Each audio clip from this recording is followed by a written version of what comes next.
Hi, friends. My name is Edie Penn, and welcome to my new podcast, PostScript. This podcast is about the scripts we inherit, the social contracts we internalize, and unspoken rules we live by, sometimes consciously, sometimes without realizing it, and how those things shape what we believe, what we tolerate, and how we move through the arenas of our lives.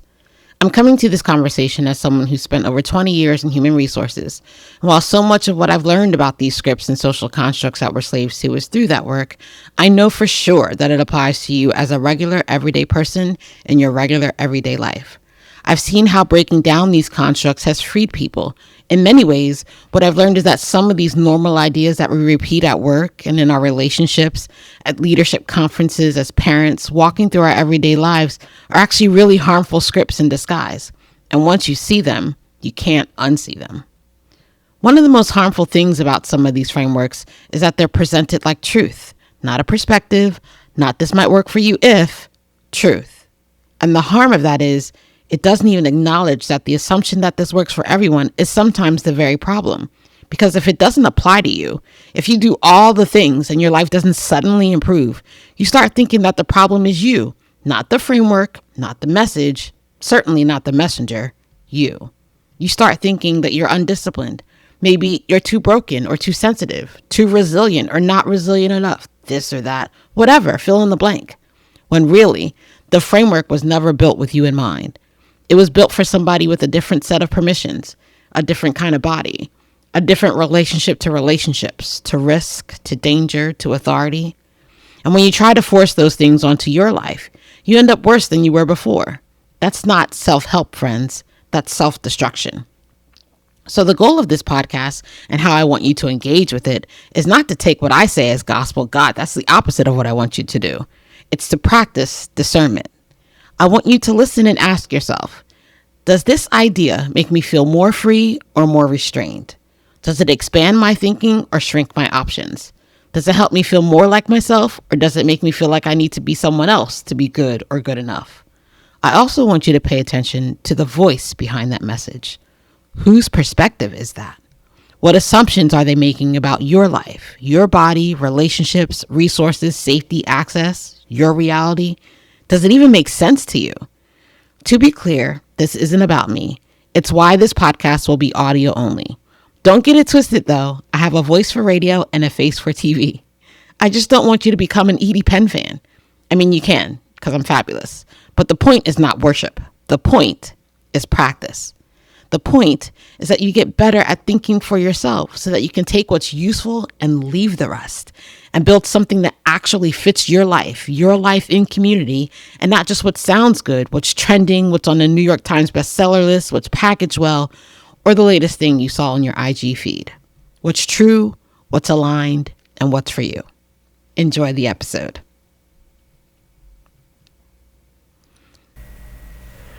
Hi, friends. Welcome to my new episode.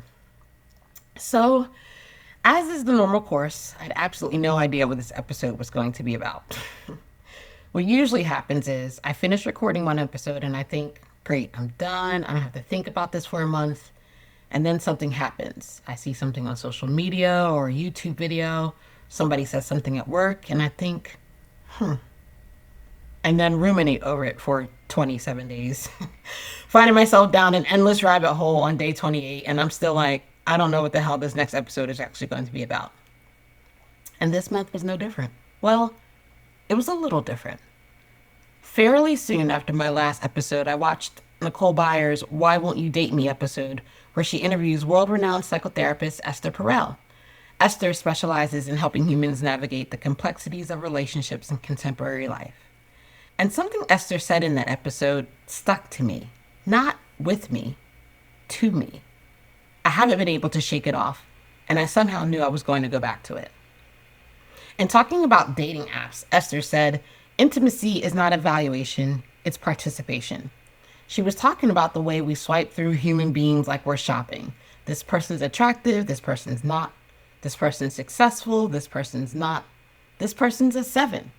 It's gamified, but gamified for assessment. It's evaluation. If I keep scrolling, maybe I can find a 10. It's literally a slot machine. If I keep putting money into this thing, maybe I'll hit the jackpot. It was profound already, but I had a nagging feeling I was missing something. In the meantime, what I did was go on vacation to the Dominican Republic with my daughter, and we had a great time celebrating her 25th birthday. Immediately following vacation, I had scheduled to attend a Skip the Small Talk event. Skip the Small Talk was founded by Ashley Kersner, who believes that genuine human connection can significantly benefit mental health, and that this was one solution to reduce loneliness. I was really excited to go because I thought, this is great. I get to hang out with other people like me who want to talk about random things. I don't know, pop culture, politics. I wasn't really sure what the topics were going to be, but what I was sure of is that there was going to be other people there like me who really wanted to, I don't know, skip the small talk. So I walk in and I see people sitting at tables in groups of two. The facilitator greets me, introduces me to my first discussion partner, and I sit. The conversation was pretty informal. We did 10 minutes, then the bell rang, and then we moved to the next person. At this point, the facilitator tells us that there are cards on the table that we can use to facilitate our conversations, or we can just talk about anything.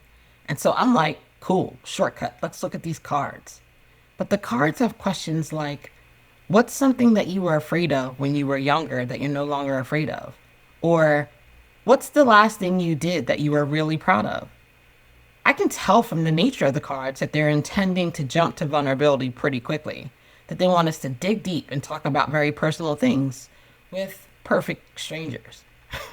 Now, I understand that the premise of this event is literally called Skip the Small Talk, but skip to vulnerability feels like a stretch made for Elastigirl.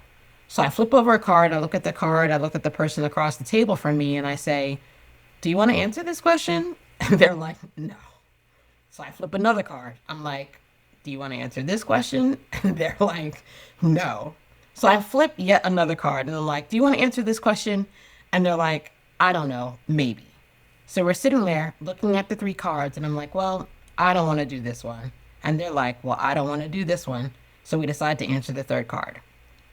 I don't remember what that card said, but like I've already indicated, the cards were very much attempting to jump from stranger to vulnerability with zero bridge. And so it felt really weird to do that, even for somebody like me who was a self-proclaimed extrovert's extrovert, very type A, very willing to share my thoughts and opinions, never shy. But I still found this to be uncomfortable in an unproductive way. And so, we do our 10 minutes, we move on to another thing. We do our 10 minutes, we move on to another thing. But at the end of it, I realized, man, this isn't anything like I thought it was going to be. I thought there was going to be more group conversation and less one-on-one. I was sharing my experience of the Skip the Small Talk event with my friend who introduced me to the concept. And we were trying to figure out, what did they miss?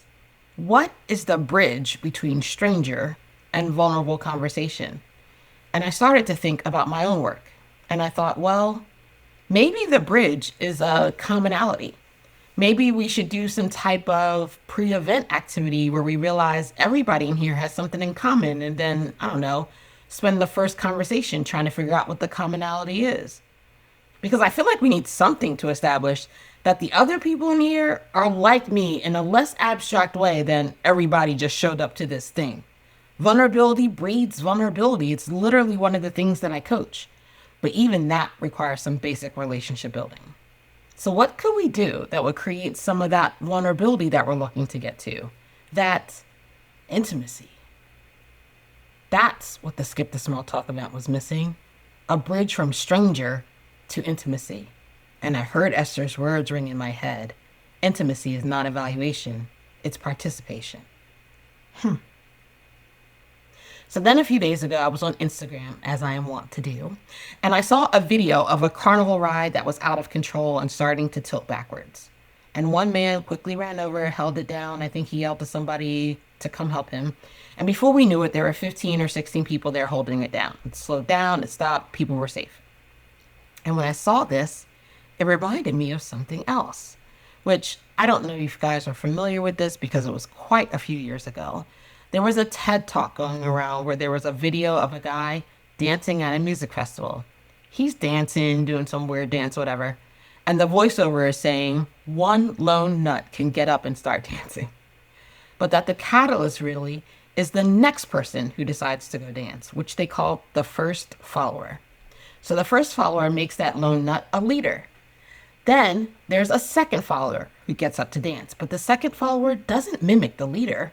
The second follower mimics the first follower. That these two people together make participation okay and show the rest what to do. And I had an epiphany. Maybe the problem at the Skip the Small Talk event was that there weren't enough people at each table. Because if we apply this principle to what's happening there, me and the person sitting across from me are being forced to decide which one of us wants to be the lone nut. And maybe the kind of people who show up at these events are the kind of people who are willing to be that. I mean, I know I am. But I don't know if the person across from the table from me is. Maybe we add a third person, 3 of us. And now maybe there's a lone nut and the first follower, and maybe that's enough. But I'm sure that if you put 5 people at that table, we'll default to participation. And then I was like, oh, intimacy is participation, not evaluation. I hear your gears turning. Intimacy, Edie? Yes, intimacy. And I know some of you just heard me say that and thought, hold up, intimacy like sex? No, friend, I don't mean sex. We've narrowed the definition of intimacy so much that we now only recognize that one type. But if we define intimacy as participation in a shared reality, then intimacy is everywhere.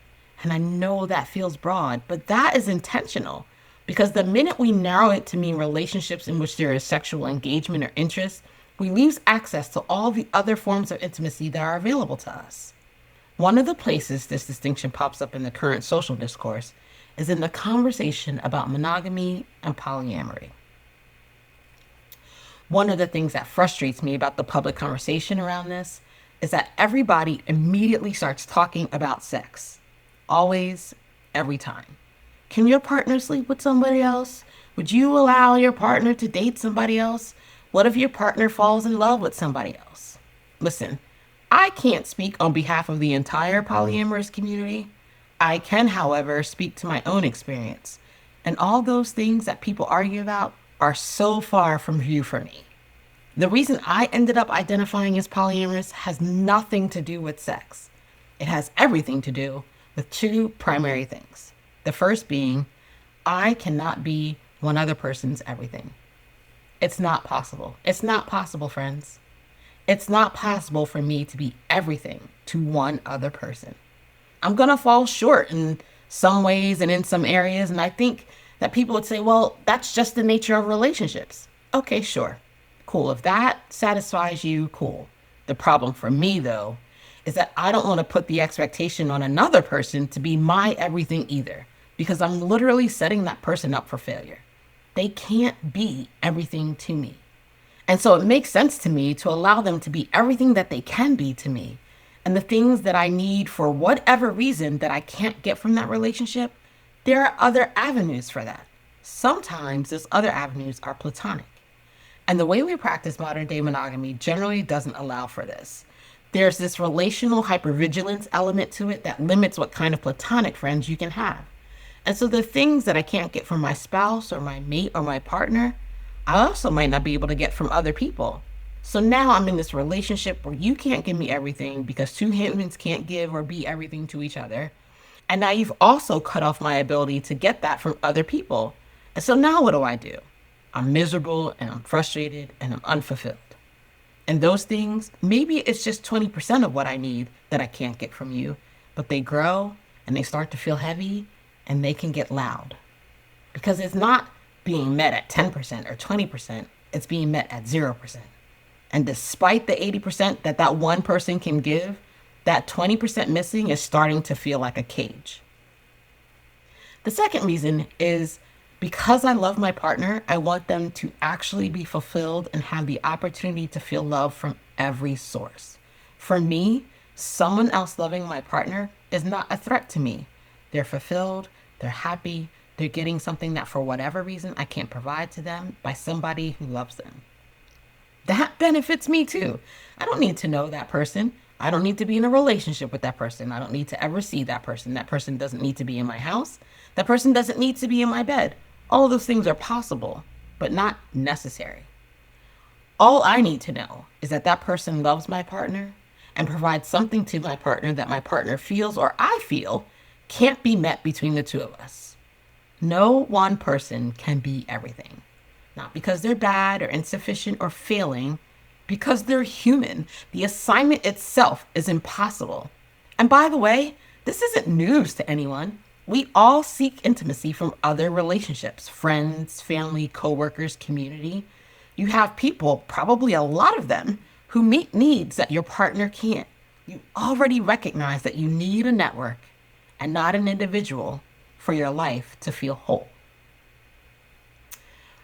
My entire childhood, I was involved in a choir of some sort: jazz choir, gospel choir, chamber choir. Often there were overlapping parts or notes that lasted longer than a single breath could take me. 8 counts, 12 counts, 16. And inevitably, everybody, has to breathe. The trick wasn't not breathing. The trick was everybody not breathing at the same time. Our instructors emphasized over and over again listening and balance. The choir operates as a single organism of many parts, and our job in holding a 16 count note wasn't not to breathe. It was to not have everybody breathe at the same time. I breathe, Mary keeps singing. Mary breathes, Stacy keeps singing. Stacy breathes, Audrey keeps singing. Shout out to my New Horizons. And the note continues. And the choir only works because everybody understands that. It's built around overlapping participation. The individual in service of the whole, in service of the individual. And I think we've lost sight of how important that is. We live in a society that honors the individual above all else, to the point we regurgitate and propagate harmful scripts like, if you can't love yourself, how the hell are you going to love somebody else? Take care of yourself first. You can't pour from an empty cup. And I understand the sentiments of these cliches. In fact, for me personally, I wasn't able to be a better mom until I could understand that I needed to take care of myself first. But it was relational. I'm not taking care of myself for the sake of taking care of myself. I'm taking care of myself so that I can take better care of my child, so I can be there for her, so that I can be a good friend or a good child or employee, a good executive, a good coach. That's why I take care of myself. I happen to benefit from it, of course, and it feels good for me to take care of myself, but I'm not doing it for the sake of me. We treat the individual like we exist alone, and we do not. Our entire lives are relational.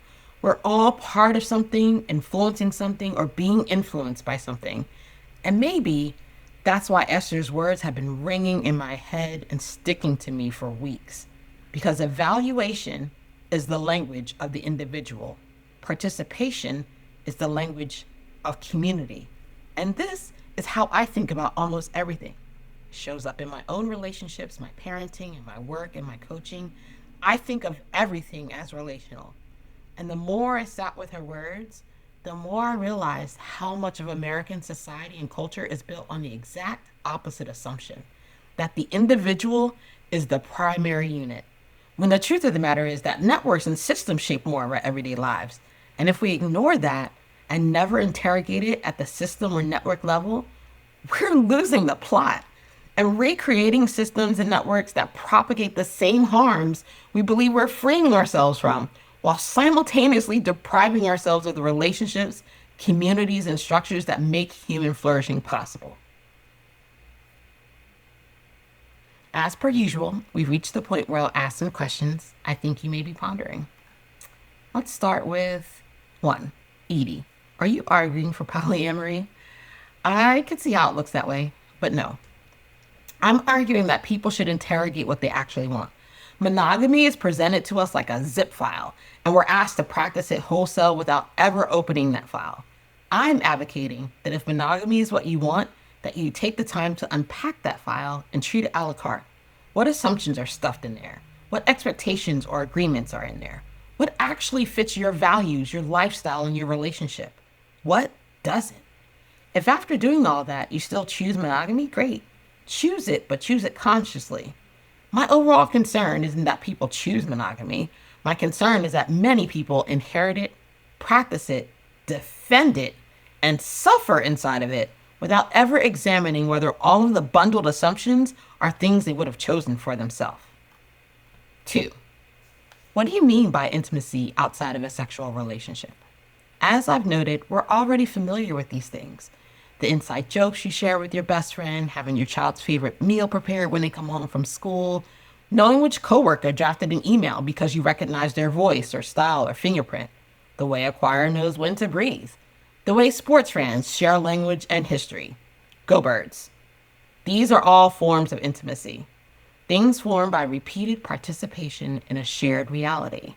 It is the familiarity, understanding, trust, language, and connection that develop when people participate in life together over time.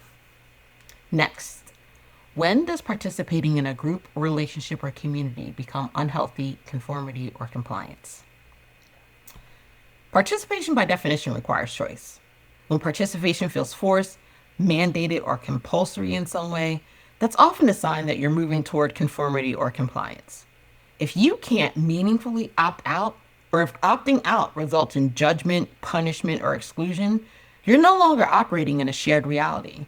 You're operating inside a prescribed reality, a script where the basis is evaluation. Next, if no one person can meet all of our intimacy needs, what does that mean for people who are isolated and don't currently have a strong community around them? Unfortunately, we treat connection as optional and self-sufficiency as the goal.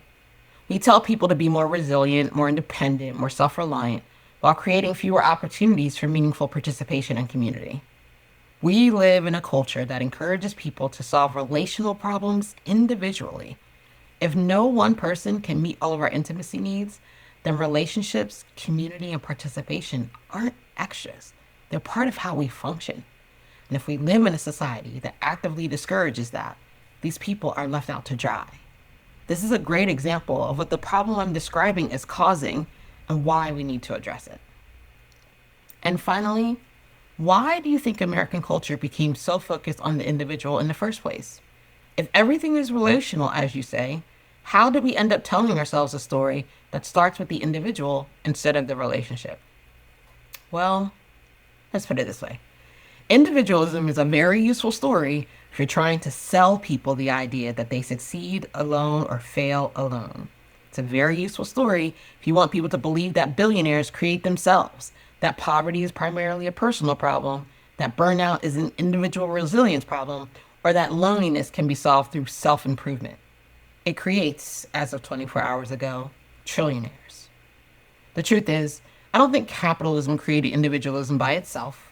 I think religion and technology, social media, the decline of third places in particular, and 100 other things all contributed to it.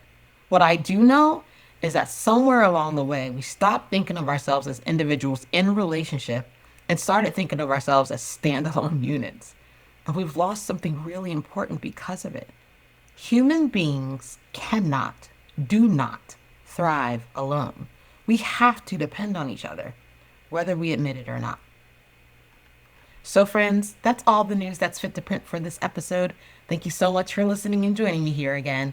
I'm excited for you all to be on this journey with me. Another episode will be dropping next month. Be on the lookout for it. In the meantime, lead with curiosity and practice interrogating what's true, what's aligned, and what's for you.